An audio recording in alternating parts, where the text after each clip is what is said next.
Good evening, guys. Here's the second video for Unit 8 on the atmosphere. We'll call this 8.2. If you were here last Thursday and last Wednesday, we kind of talked about the difference between heat and temperature. So here are those definitions again. I'm not going to read them to you. They're very important. Only thing I would add to heat is it says that heat can be transferred from an object to object. Let's remember that goes from a warmer object to a cooler object, not the other way around. We also mentioned on Thursday, if you were here, three kinds of energy transfer. Now, if you're already here on Thursday and you've already taken these notes, you don't have to take them again.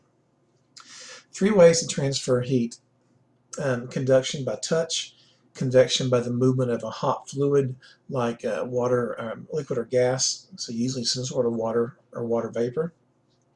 In radiation, this is the method that gets the sun's energy 93 million miles across empty space. So what happens when you go from one basic state of matter to the next? This diagram leaves out plasma, because plasma is not one of your normal states of matter. So as I click this, it's going to fill in words on each arrow. So like, for example, what's gas to liquid or liquid to solid, and so on. So the first thing is when you go from a liquid to a gas, that's evaporation. And in a minute we're going to look about, is energy gained or is energy lost in these physical changes. And these are physical changes of states of matter.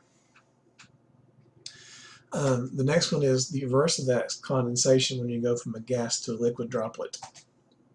When you go from liquid to solid, it's freezing, and of course the opposite of that's melting. When you go from gas to solid, there's something called deposition, and that's not a normal situation. Matter of fact, I've never seen it before. But sublimation is a little more common when you go directly from a solid to a gas and you bypass the liquid stage. I'll give you some examples of that in class. This rather complex looking graph is not really that bad at all. On the y-axis we have temperature, and on the x-axis we have heat, basically the energy in form of heat. If you look at the curve, how the curve goes up and then levels, up and then levels and up, what they're telling you is that you go from a solid where the atoms are arranged in a neat orderly pattern to liquid. It requires an increase in temperature. So you're going to add heat. Think about adding heat to an ice cube to melt it. The liquid portion, when you go from that to gas, when you go, that's evaporation or vaporization, you're going to need even more heat, even more temperature to go from the liquid state to the gas state. And then just come back down and do the opposite. So when you're going from a gas to a liquid, you're actually giving up temperature, you're releasing heat. When you're going from liquid to solid, you're also losing heat. Think about water, liquid water freezing into ice cubes, or on the road in the wintertime. You're going to have to lose energy. Heat's going to have to escape this liquid for it to freeze. Precipitation, anything below 32 is going to be frozen. Above 32 is going to be liquid. And there's this slant here, which I'm going to wait and try to explain that when we get into class.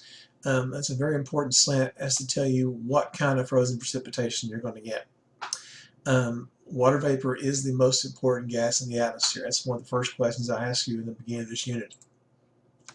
So to summarize those last couple of slides, when you melt ice into a liquid and you evaporate the liquid into gas, you have to gain energy. You're going to have to use some thermal energy.